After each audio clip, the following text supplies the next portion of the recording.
Welcome, everybody. My name's Quentin Peel. I'm the Mercator Senior Fellow here at Chatham House, which means that I have a fellowship here paid for by the Mercator Foundation. And I will tell you the relevance of that just in a second.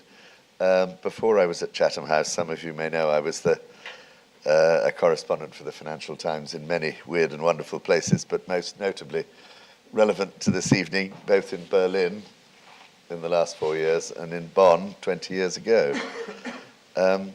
One of my ambitions coming here and having a fellowship at Chatham House was to try and bring a better understanding of the continental debate on Europe to London, and especially the German debate.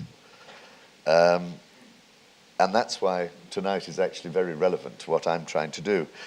My dirty little secret is that part of my fellowship was also to try and write a book on Germany and Europe. Now, both of our distinguished speakers tonight have beaten me to it. Not only that, they've done rather a good job of it. So I'm filled with both admiration and a certain vicious jealousy about what they have done and wondering whether there's any room left for me.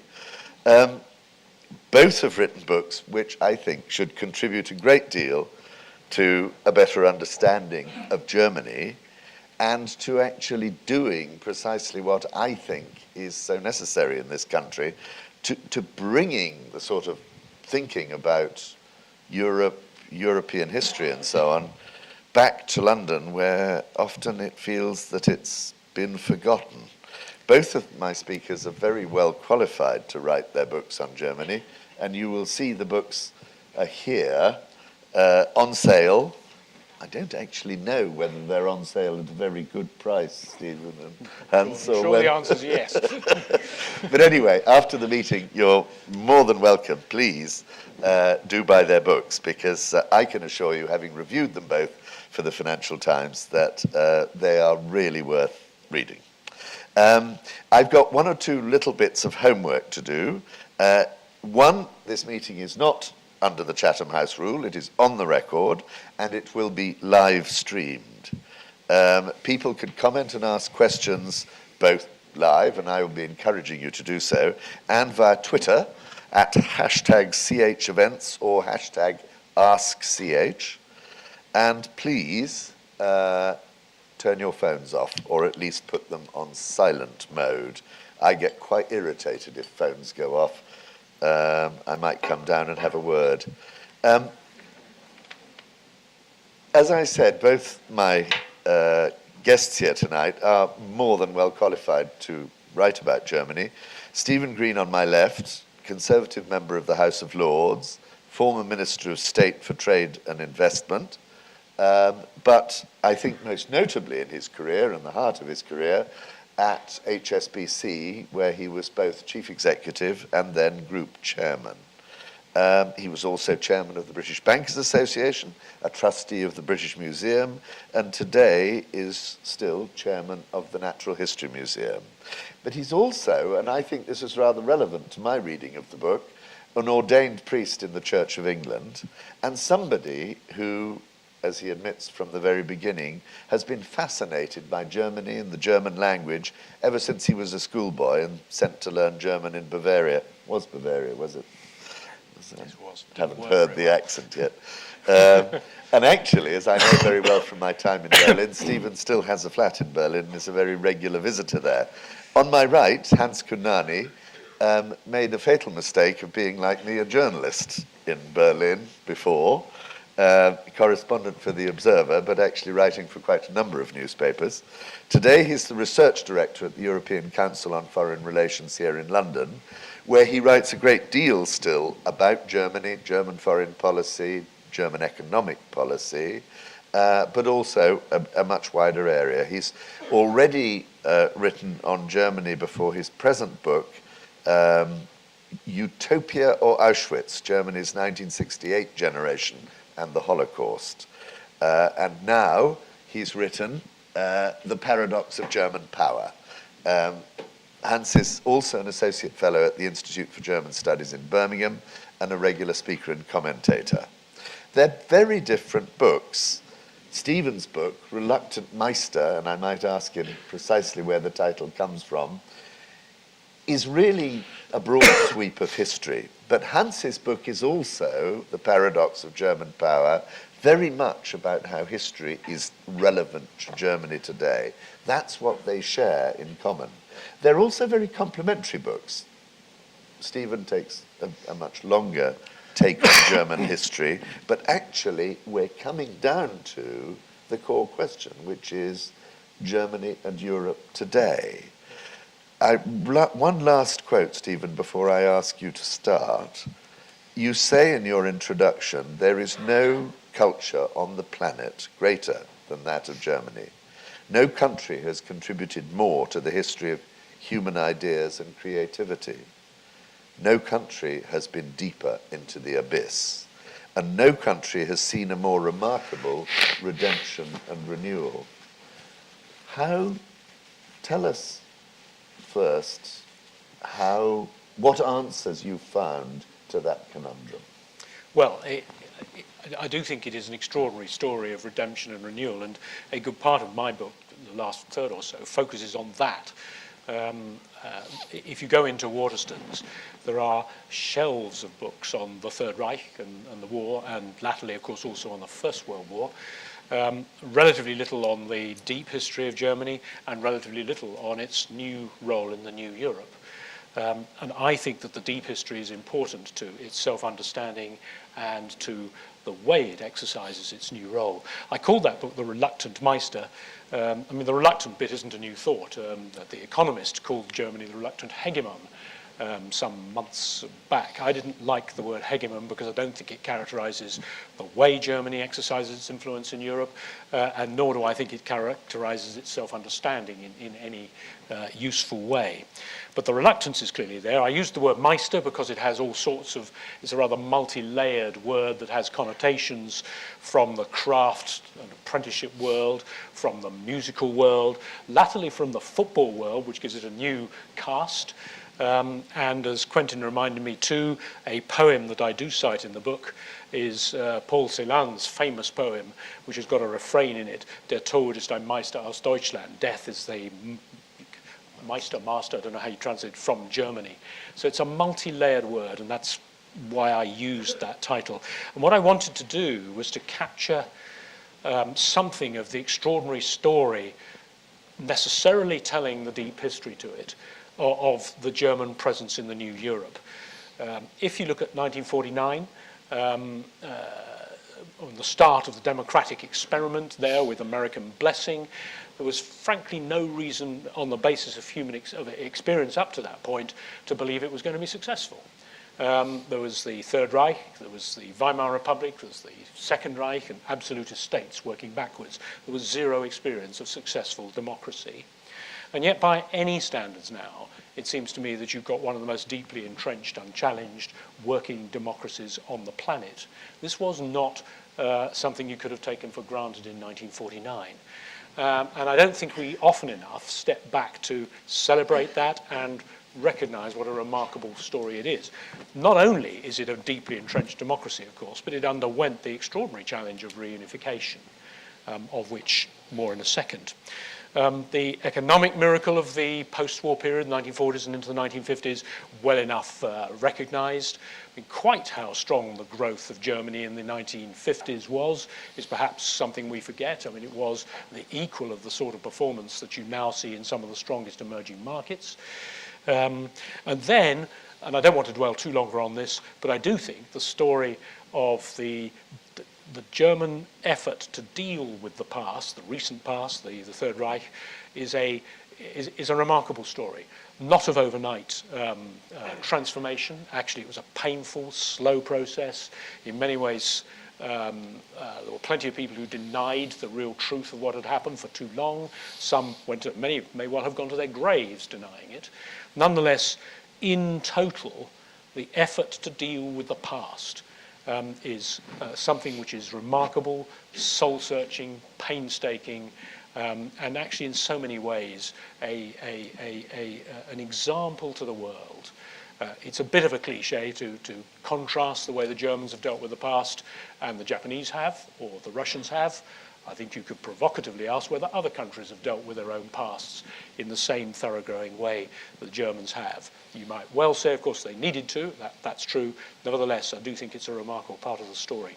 But I want just to kind of end up my kind of opening thoughts with this new role of the new Germany post-reunification in the new Europe, and it is both things that are new. Germany has gone from being the eastern end of a Western bloc dominated by Westpolitik, led, of course, in the German case by Adenauer, membership of NATO, and the European project being the cornerstones of his policy. NATO, as famously the first Secretary General said, has as its purpose to keep the Americans in, the Russians out, and the Germans down. Well, we've moved on from that at least. Gone from that to being the centre of Europe, and not merely the geographic centre that it always was, now it is again, but the economic powerhouse that's driving so much of the decisions of Europe. Is it the leader in terms of foreign policy, in terms of geopolitics? No, for reasons that we recognise and may well want to talk about. Is it the leader of social and macroeconomic policy? More and more so, partly inevitably because of its sheer size in relation to the total economy, and partly because of the way the Eurozone project is taking the Eurozone members towards ever closer integration. And that integration can only really mean that all roads will increasingly lead to Berlin. That's probably enough. That's brilliant. Well, it's very good because it brings us actually perfectly to Hans's thesis. Hans, you do use the word hegemon occasionally, semi-hegemon, I think, rather than anything else. You also focus very clearly in your book on Germany's role today. And what the core of your book, in essence, is, has the German question come back to haunt us again? What was the German question? You can correct me if you like, but essentially that Germany was too powerful for a balance of power in Europe and yet too weak to be the hegemon. And today you've refined that very much in the light of Germany's role in the eurozone, and I will pick up on the foreign policy question too, because what your book does, actually very helpfully, if I may say so, is do a very good analysis of German foreign policy as it has been ever since 1949. But you tell us in your own words, Hans. Thanks, Quentin. Thanks for the kind introduction. Yeah, I mean, I suppose in a sense, maybe the way to think about the difference between my book and Stephen's is in a sense, I think of my book as being a kind of a postscript in a way to the success story of the Federal Republic that you tell, which I broadly agree with, this story of redemption and renewal. I mean, if those are the sort of key concepts in your reading of German history, I suppose mine is more recurrence in a sense, as Quentin mentioned, the re-emergence potentially of the German question. And so in that sense, I think it's probably a much darker book than yours, Stephen. And it was prompted really by this debate that's taken place in the last 5 years since the Euro crisis began about German power in Europe. In 1953, Thomas Mann famously called for a European Germany rather than a German Europe. But since the crisis began, it's become almost a commonplace to say that we now live in a German Europe. There's been much discussion, as Quentin mentioned, about German hegemony, reluctant hegemony, perhaps potential hegemony, but nevertheless this idea of German hegemony. And some serious analysts, like Martin Wolf in the Financial Times, have gone even further than that and talk about the emergence of a German empire and actually use that word, which is even stronger than hegemony. Now, obviously, this debate about German power in Europe has a long history. And I think implicit in the debate about a new German question is the idea that in some ways history has kind of returned to Europe, and in particular that Germany has in some ways regressed or reverted to something like the role that it had between 1871, when Germany was unified, and 1945.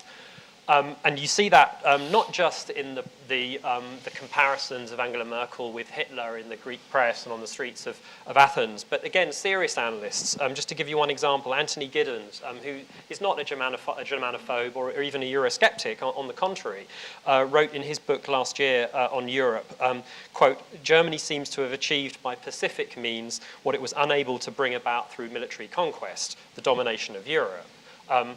That's pretty strong stuff. And so my book was really an attempt to ask the question about whether Germany's pre-1945 history is in some way relevant to the current situation, and if so, how. Now, the German question originally, as Quentin just mentioned, was from 1871 onwards, was this problem created by the size and central location of Germany. It was too big, as Quentin said, for a balance of power, but too small for hegemony.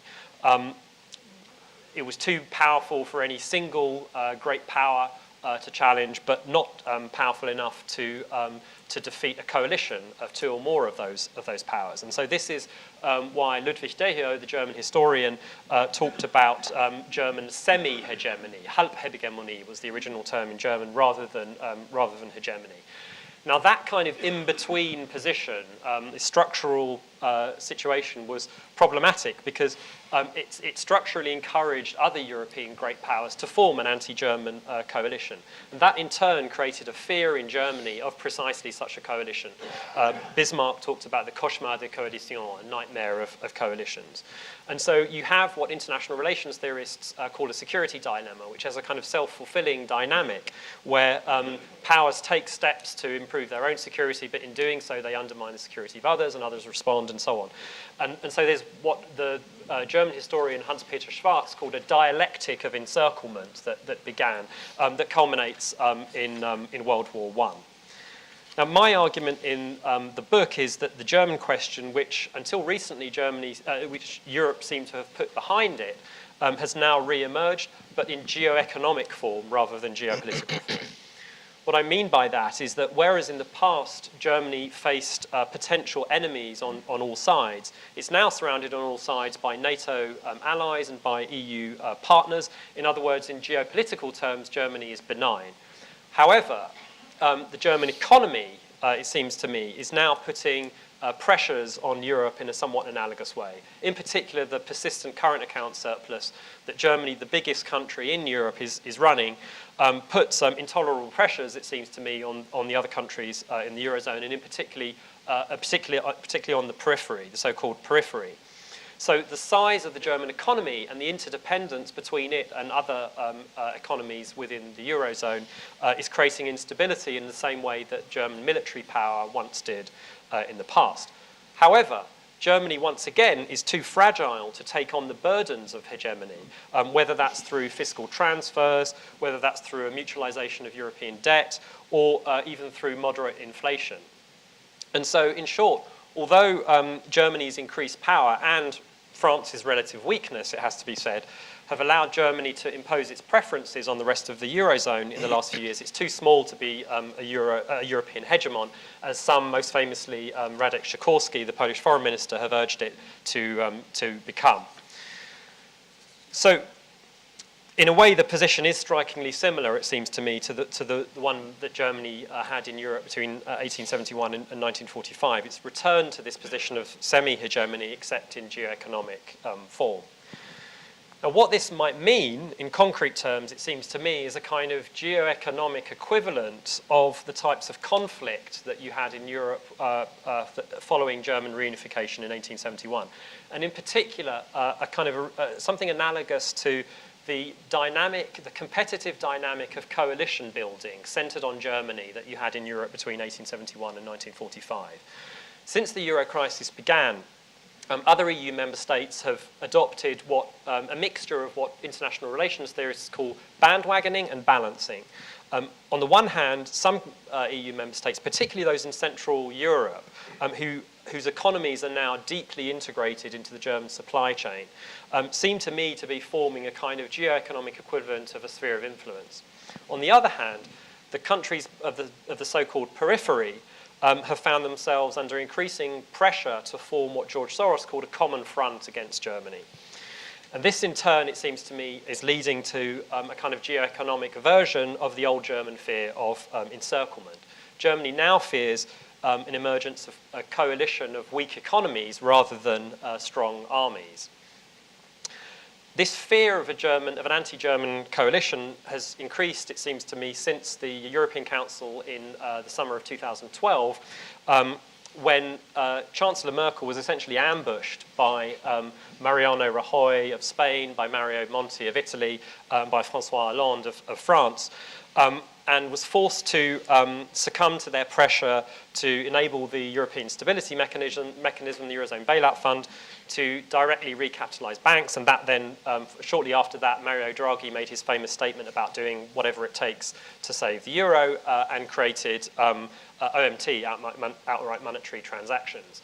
Now, that initiative was seen in much of the rest of the eurozone and in much of the rest of the world as being a kind of a breakthrough that finally broke the loop, the feedback loop between bad banks and sovereign debt and saved the euro. However, in Germany, that initiative was seen as being a defeat. The Spiegel called it the night that Merkel lost. Now, I finished writing the book at the end of 2012, actually, in the beginning of 2013. But it seems to me that this kind of zero-sum dynamic between Germany and the periphery has continued since then. And most recently, last week, the preliminary ruling by the European Court of Justice, which seemed to clear the way not just for OMT, but also for a program of quantitative easing by the European Central Bank, again, was seen as being a breakthrough in much of the rest of Europe, particularly in the periphery. Again, in Germany, and I've been in Germany since the day after that ruling was made and been following the media, that's been seen very much as a German defeat. And just to give you one example of that, this is yesterday's Frankfurter Allgemeine Sonntagszeitung, which is the most authoritative newspaper in Germany. And their headline from yesterday was, essentially it's Mario Draghi makes Angela Merkel an offer she can't refuse. In other words, implicitly comparing her to a mobster, comparing him to a mobster. And I think the fact that he's Italian is there's an implicit reference to that. So it's sort of borderline chauvinist, I think, as well as being deeply problematic. And that's the Frankfurter Allgemeine Zeitung. That's not the Bild, for example. And it seems to me there's this very much a sense of victimhood that's emerging in Germany, which I think is quite problematic. Just to finish, what happens next? It seems to me that although action by the European Central Bank, particularly OMT, has kept the Eurozone together, it's not enough on its own to create growth or to bring down the extraordinarily high levels of unemployment that you have in Eurozone countries like Greece and Spain. And as a result of that, frustrated with the failure of centre-left and centre-right parties, voters in those countries are increasingly turning towards radical left-wing and right-wing parties. In a week or so's time, Syriza might come to power in Greece. Podemos in Spain might find itself in a similar position later on this year. And the most alarming development, it seems to me, is the rise of the Front National in France.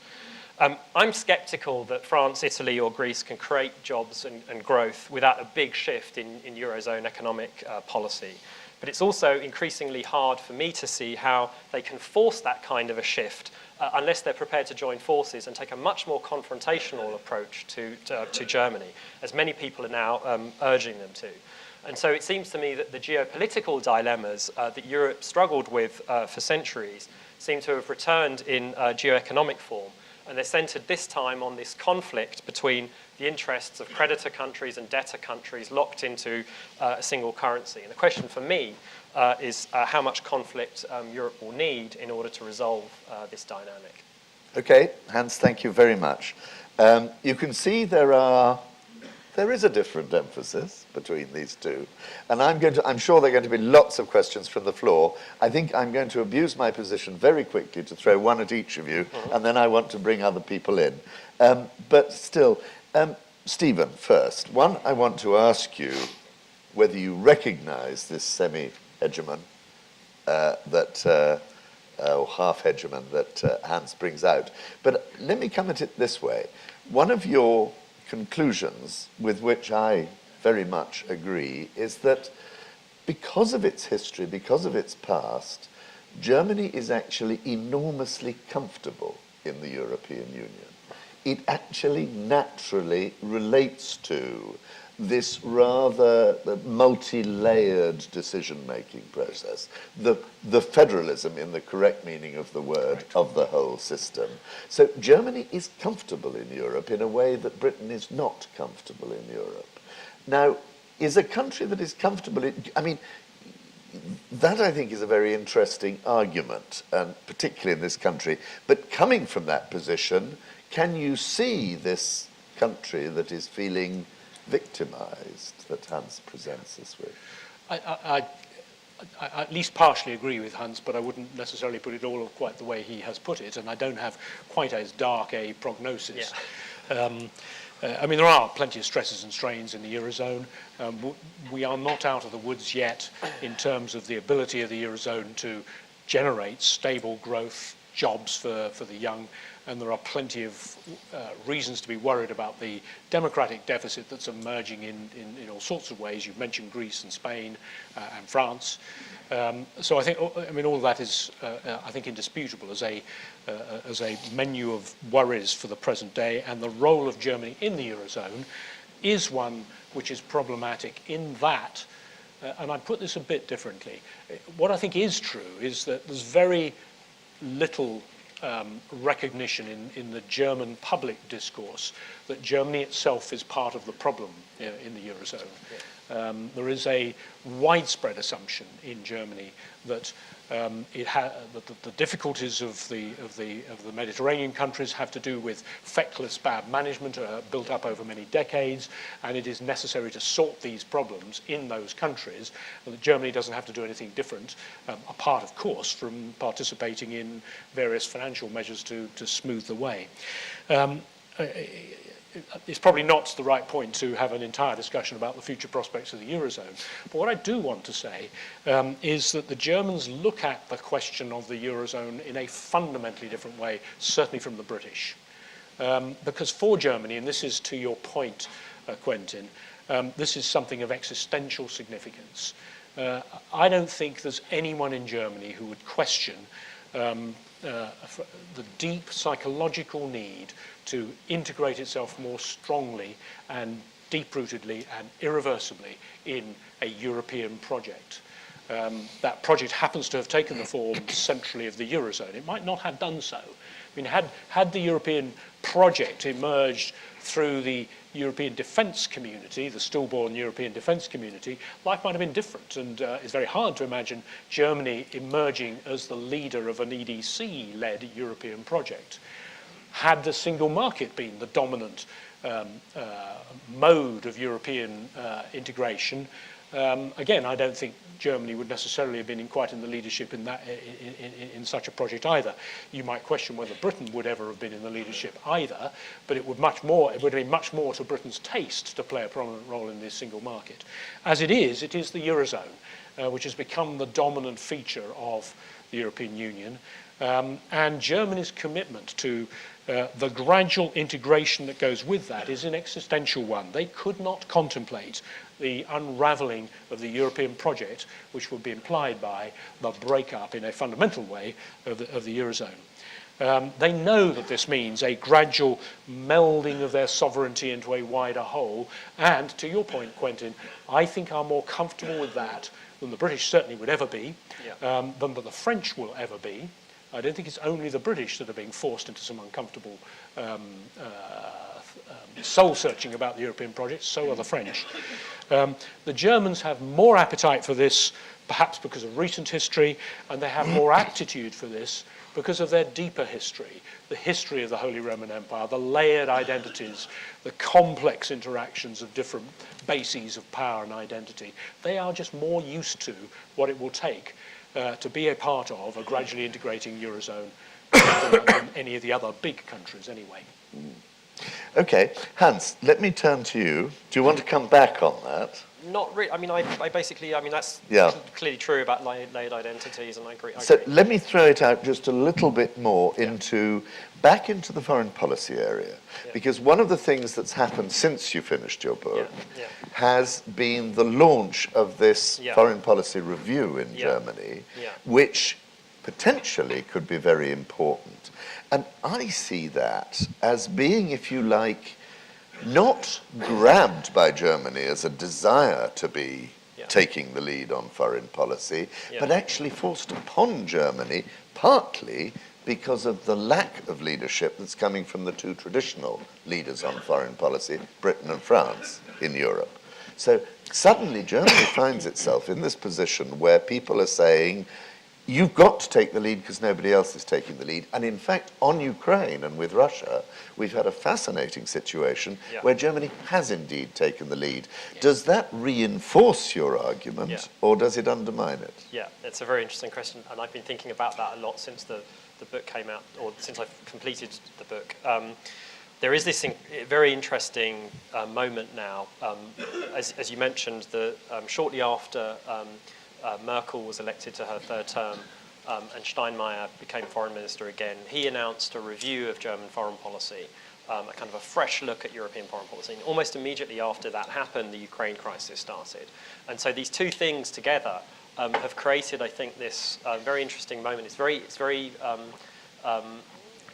interesting, and I'm not sure exactly how German foreign policy is changing.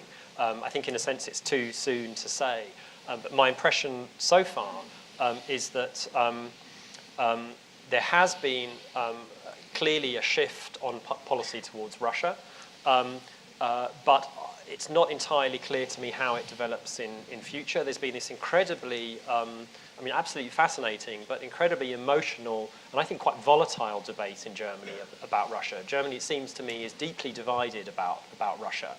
Merkel, it seems to me, has taken, in a sense, a surprisingly tough stand against Russia since the annexation of Crimea. But first of all, it's not clear to me how much stamina Germany has, for example, to continue with sanctions in future. That's, I think, an open question, particularly given the lobbying by business. And secondly, it's not quite clear to me. Whether the shift that's taken place on Russia and policy towards Russia extends beyond Russia. So one of the aspects of German foreign policy that I'm really interested in, that I write a lot about in the book, is Germany's relationship with China. There's been this increasingly close relationship that's developed over the last few years between Germany and China, based in particular on the exponential growth of German exports to China. Until the annexation of Crimea, German policy towards Ukraine appeared to be very much driven by economic interests. And that does seem to have shifted since the annexation of Crimea. There's been a kind of a balancing, a reprioritizing of strategic objectives. I mean, I don't think Germany had much choice, but nevertheless, there has been somewhat of a rebalancing. But the question I ask myself is whether that's going to go beyond Russia. And as I say, it seems to me that policy towards China remains rather similar to how German foreign policy towards Russia was before the Ukraine crisis. So I think there is a change happening. Exactly what it is, I'm not quite sure. The way that I have recently, in a paper that I wrote in Foreign Affairs, framed it is that Germany is becoming a different type of geoeconomic power. It's still a geoeconomic power as far as I can see, but it's becoming a slightly different type of geoeconomic power that pursues strategic objectives, in some cases, like on Russia, using economic means, rather than simply pursuing economic objectives, which is what it appeared to do in much of its foreign policy before the Ukraine crisis. Right. Great. Thank you, Hans. Now, I'm going to throw it open to the floor. I see one hand. Hands coming up. Do the lights stay down? I have to peer, then I will find them.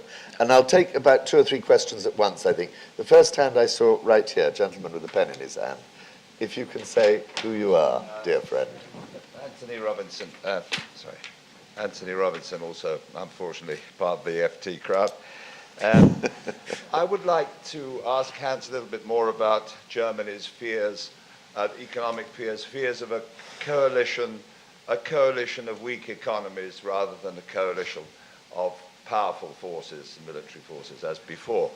And I'd like to take you back to the question, the situation before the euro, when there was a coalition of the willing economically around the Deutschmark, and it was called the Deutschmark zone. Now, is there a possibility that Germany, faced with the deadlock in the eurozone, which is likely to get worse, there are no signs of it getting better, would actually come back to thinking in terms of reconstituting this coalition of the willing in monetary terms? And at that point, what happens to the political relationship, above all with France, but also with Italy and the Club Méditerranée in general? Thank you. Thank you, Tony. Question right in the front here. Wait, just for a second. I'm Barry Tomlin from the London Academy of Diplomacy.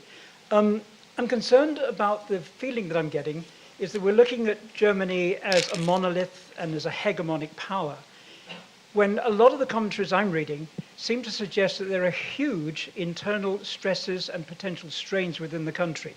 I mentioned simply the aging infrastructure, which is lacking investment, the aging manufacturing base in parts of the country, again, which is lacking investment, the aging population, well, we've all got that problem.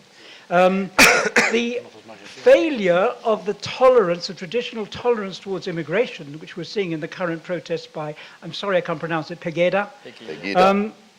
Pegida. And then continuing fallout, I think, from the reunification, where Aussies are still complaining they're not getting the rights and the salaries and the opportunities that they feel their cousins, the Wesses, are still entertaining. So I see that Germany is potentially in a much weaker position to negotiate than you seem to be suggesting, and I'd love your commentary on that. Okay, splendid. And I'll take one more in the second row here, and then I promise I'll come to the left and the right.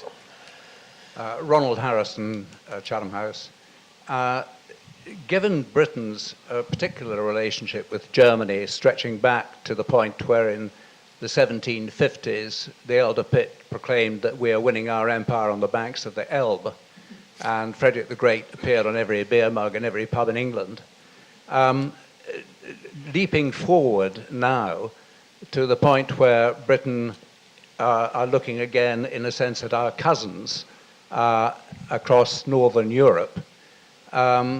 Do we have, I'd be very interested to know how you would characterize our present relationship with Germany and whether we can exercise any kind of influence together with Germany to break the European deadlock.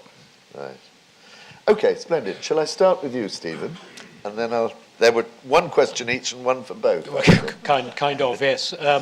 I mean, to the second question, then, if I may, yes, I think there are plenty of internal sources of German angst. It's not for nothing that angst is a German word, by the way. And Germans worry endlessly about what is happening to their body politic and the economic prowess that they've grown up with. You mentioned demographic aging, and you said, and we're all getting older. Well, not as fast as the Germans are, and they have a real demographic problem.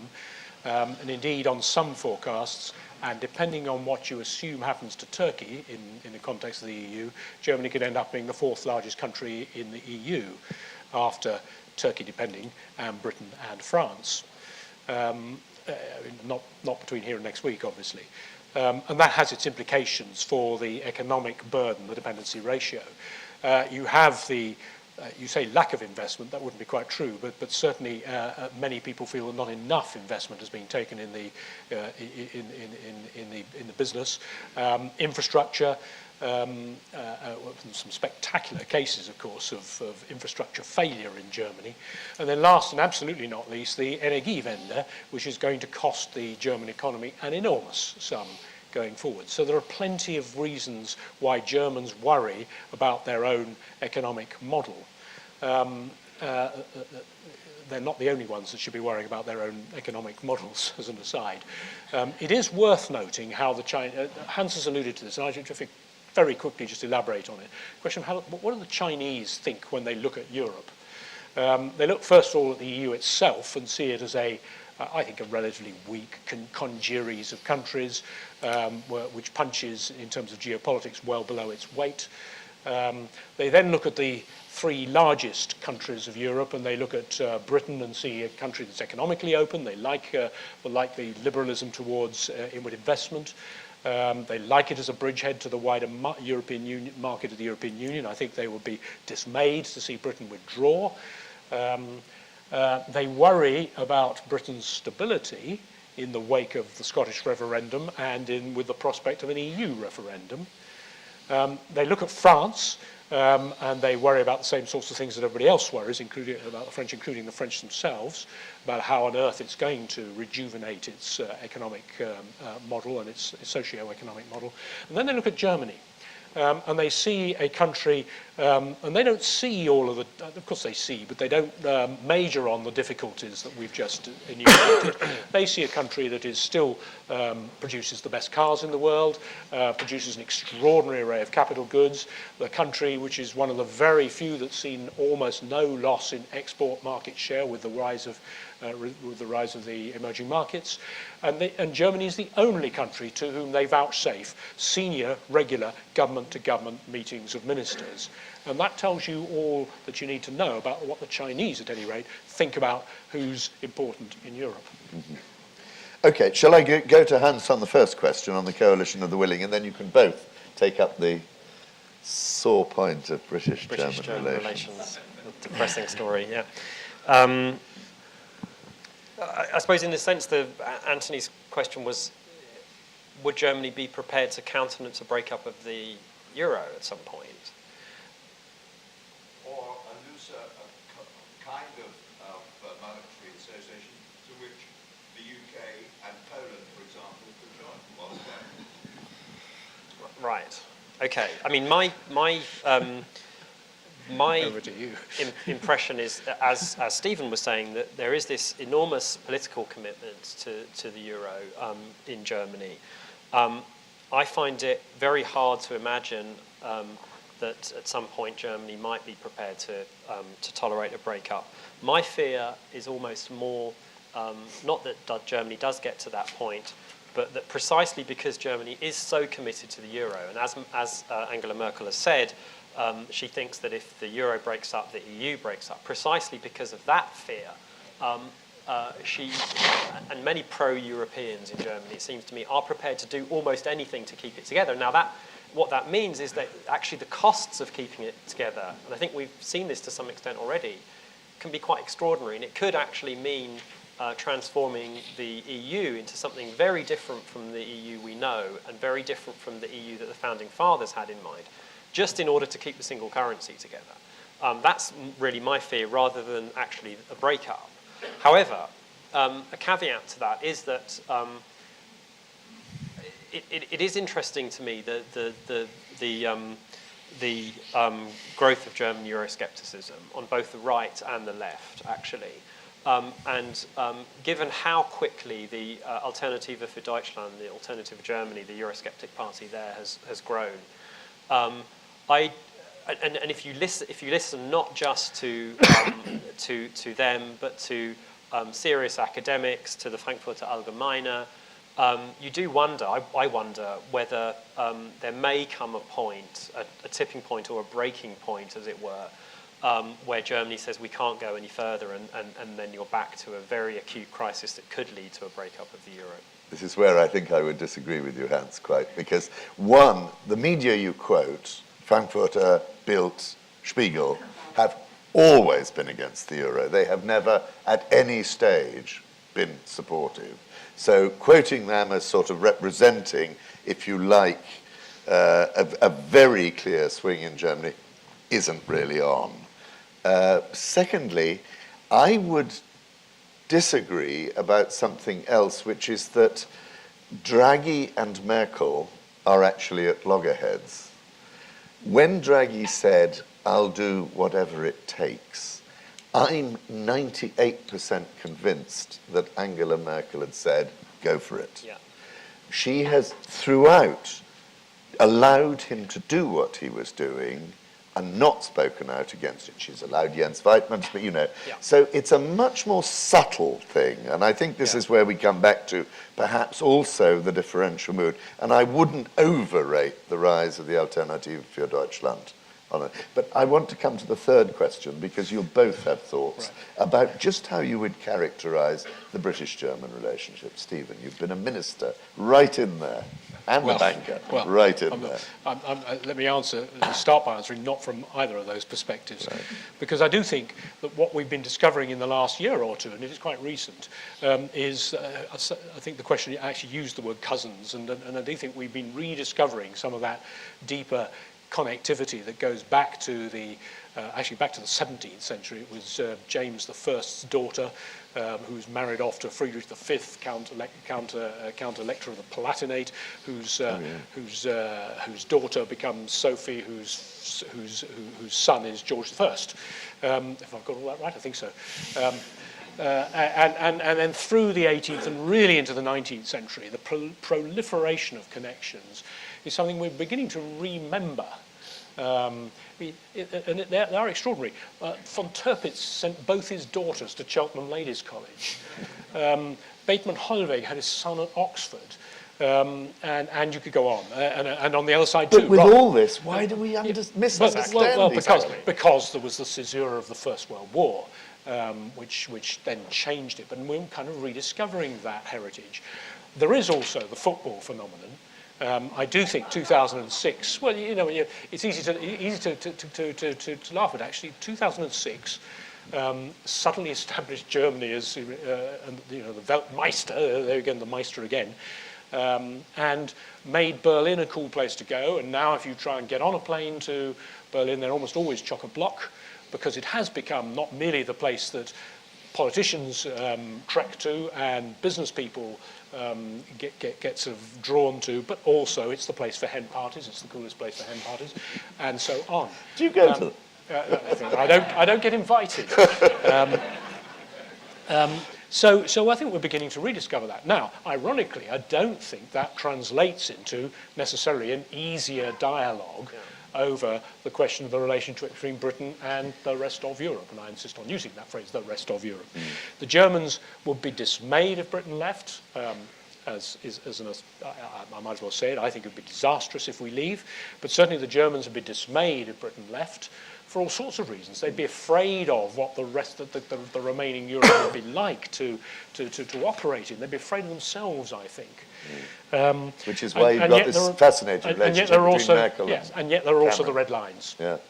They will not countenance any suggestion that we should tug the rug from under the four fundamental freedoms embedded in the treaties, and we all know what the implications of that are for any potential negotiations. So on the one hand, you've got some real difficulties, and on the other hand, a kind of readiness to try and work with each other and work quite hard with each other on their side, and a beginnings of a rediscovery of some historic relationships that went really quite widespread.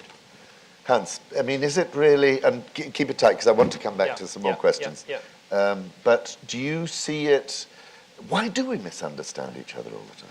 I'm not sure the problem is a lack of misunderstanding a lack of understanding or a lack of will. And I don't think in the end, I mean, again, I have a slightly darker take on this. I don't think that having culture in common really helps. It seems to me that there is a structural problem.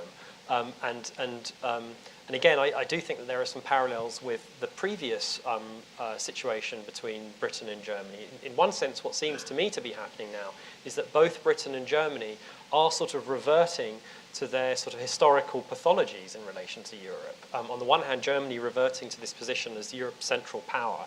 Britain, on the other hand, disengaging, as it's done many times in the past, only at some point to realise that its national interests are so directly at stake that it needs to intervene. Now, again, I'm not suggesting for a moment that there's a danger of war. Again, this is the idea of a sort of geoeconomic version of these historical patterns. But it does seem to me that you do have this dynamic now where, you know, Britain is finding itself increasingly marginalised within the EU. Germany is increasingly powerful within the EU. That seems to me a dynamic of its own. which I think it's not necessarily possible for politicians or ordinary people just to sort of show greater understanding of each other and overcome that. I would, and I'm going to take next question here in the front row if we can get her.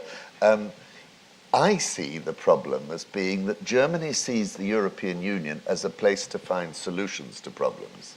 And the Brits tend to see the European Union as a problem that needs a solution. Yes. Question in the front row. It still begs the question why that is, though. Why do we have such different perceptions? My name is Rupert de Borgra, Chatham House. Relations between Germany and Poland. So Pomerania and Silesia were two large territories and wealthy ones that were essentially lost in 1945. And when Poland became a full-fledged member of the EU, as I recall, there was a 7-year moratorium on land purchases because the Poles were very sensitive on that subject.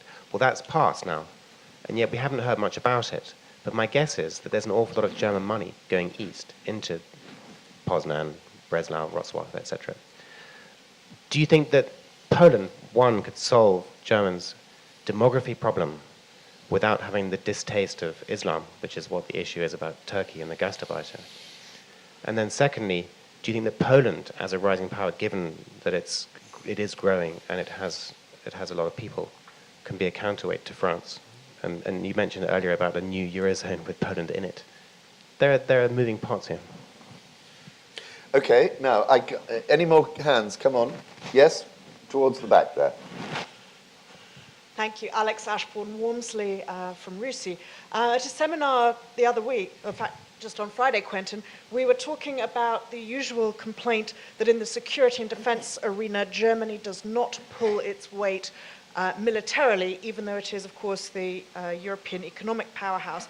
It was raised at the seminar, however, and I would be very grateful for the views of the panel, how comfortable would Germany be, and indeed would the rest of Europe be, if Germany does, in fact, increase its defense spending to the NATO standard of 2%. It was suggested that that could mean as many as 250,000 extra soldiers. Is that something that everybody, both in Germany and outside Germany, is comfortable with? Okay, and I have another question here in the front row. Any more? Because we're going to have to wind up, so I might not get another round in. Yeah. Yes, Pedro Solares, Chatham House. On the question of hegemony, economic now, that you've translated into an economic hegemony, it's not acting as a German nation, it is acting as the major creditor, just as Washington, with the Washington Consensus, acted as a creditor to these insolvent countries who couldn't run their own economies. The thinking in Berlin is no different from the thinking in Washington during the Latin American debt crisis. So it has it has obviously something to do with Germany, but essentially it's a creditor-debtor relationship. Okay, let's go to Hans first on this one. Which one would you like to take first? The last? I'll go through them in chronological order. Poland is, I think, one of the most fascinating countries in Europe right now, partly for the reasons you've described. And you know, some people have sort of suggested that Poland is the new France from a German perspective. I'm slightly sceptical about that. I don't think Poland does quite have the weight to play that kind of role.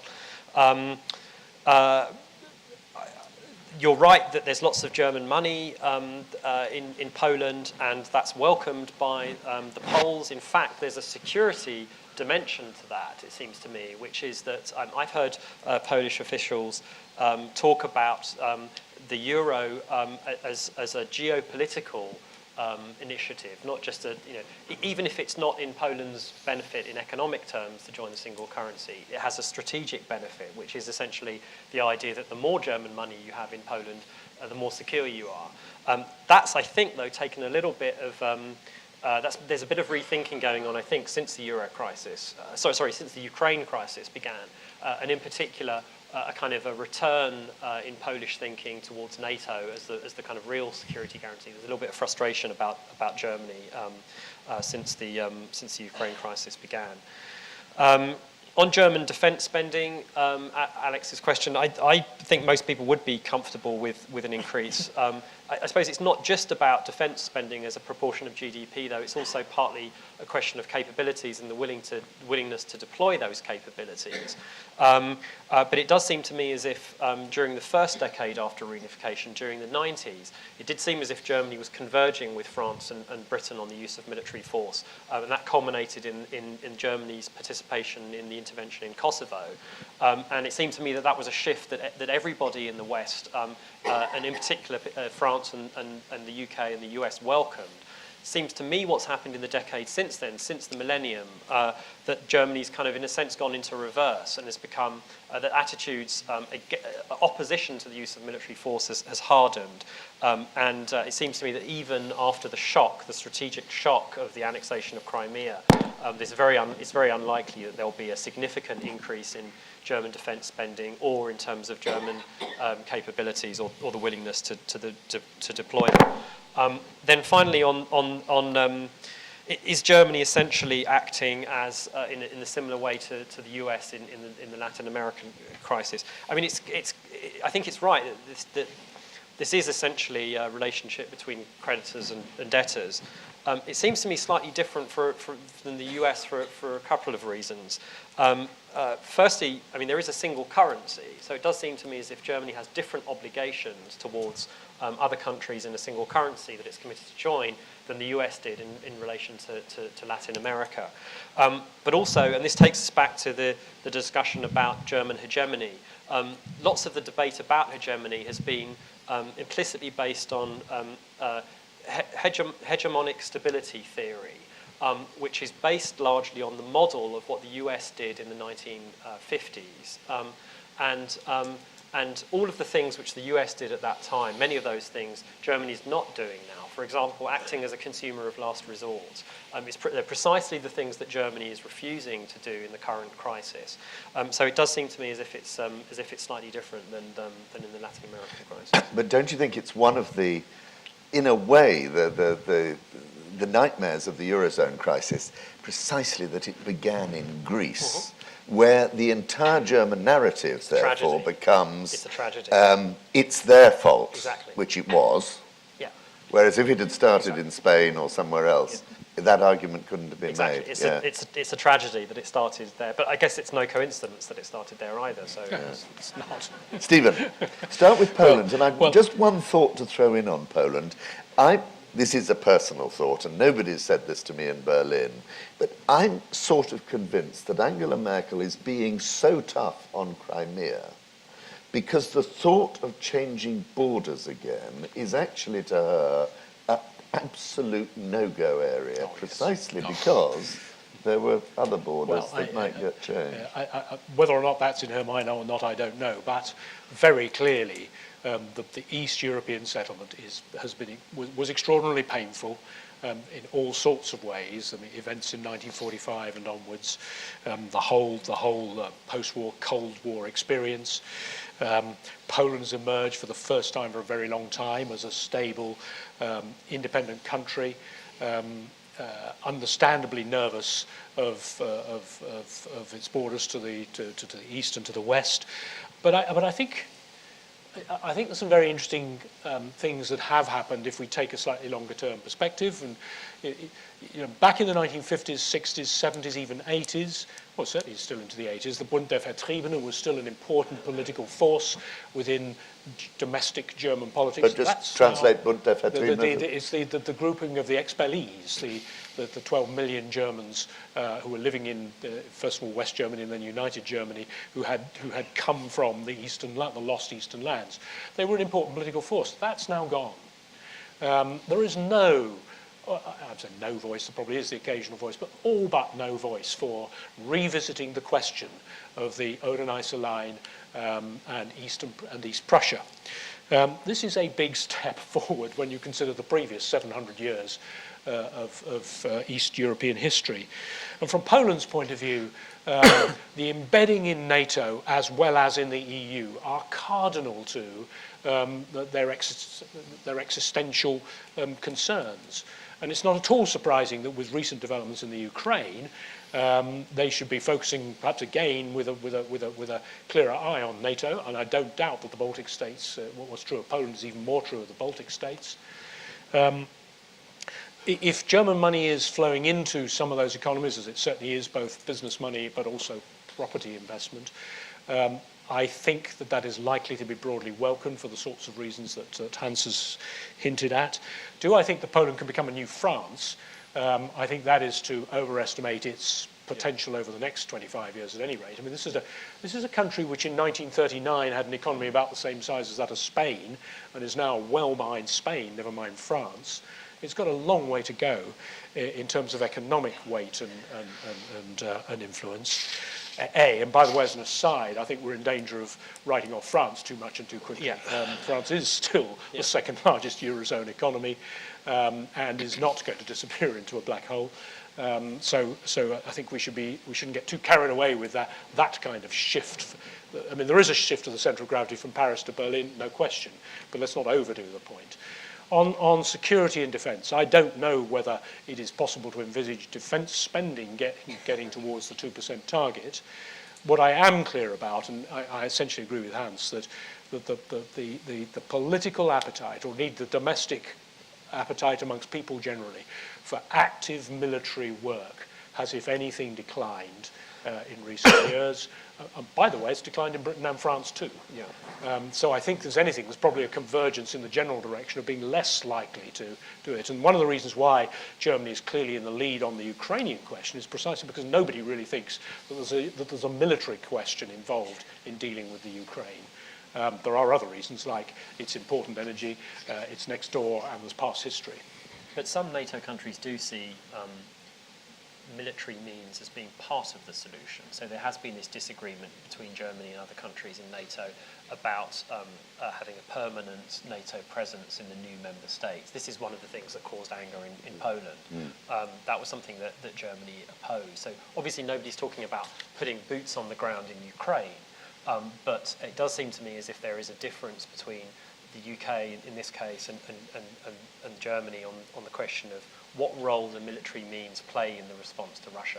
In particular, do you need to take measures in terms of deterrence?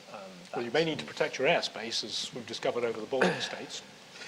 I think we're at a very fascinating tipping moment, a fascinating moment of transition, where in some ways Germany is becoming more British and Britain is becoming more German, hesitant, not so keen, not wanting to do it. It's a thought to leave with you. With great regret, I'm going to have to wind up this debate. I would urge you once again to grab copies of the books if you want. There's a reception upstairs afterwards, but I would like above all to thank our two speakers very much for giving you a taster of all the riches that are in their books. Thank you both very much.